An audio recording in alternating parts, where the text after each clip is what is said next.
বেলাল আয়া, আমি নবীর জিয়ারতে আইরে বেলাল আয়, কতদিন হলো তোমার কণ্ঠের আজান শুনি না।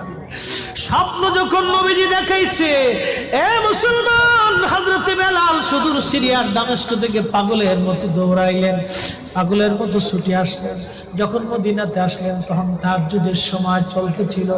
তাহাজ্জুদের সময় চলার সময় হযরত বেলাল রাদিয়াল্লাহু আনহু কাঠের জালি দিয়ে তখন রওজা শরীফ ঘিরে রাখা ছিল।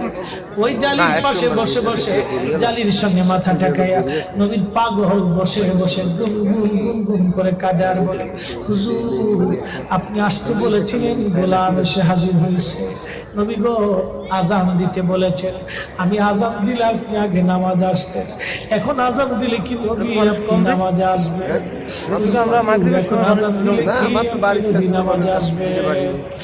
নতুন মুয়াজ্জিন আসছে আজান দেওয়ার জন্য।